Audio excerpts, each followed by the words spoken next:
Neredeyse resmini çizeceğim yüreğimin, liseli gençler gibi. Onurum gibi utangaçlığım beni ele verir. Zaten eline düştüğümü gizlememiştim senden. Neyini gizleyeceğim sevi dolu yüreğimin? Fakir fukaranın kanıyla kirli değil ki elim. Haydi be, rahat bırakın beni, kirli felsefenizi anlamam. Dünyamızı barış, eşitlik ve demokrasi kurtarır dedik.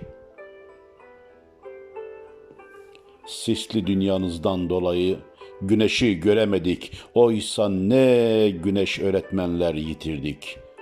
Dünya yuvarlaktır. Bazı yerde 6 ay güneş batmaz dediğinden. Ama şimdi o haklı, siz haksız. Yarın ben aşkımla haklı, siz aşksız haksız.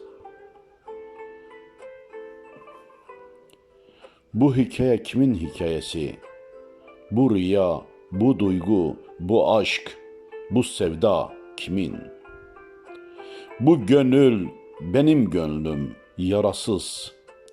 Sadece çocuksu dilim gibi, kültürüm gibi, yaşamım gibi sade. Güneşin gözümdeki yansıması gibi parlak. Sarı saçlarında rüzgar, mavi gözlerindeki okyanus, yelken açtırır yakamozuna yüreğinin.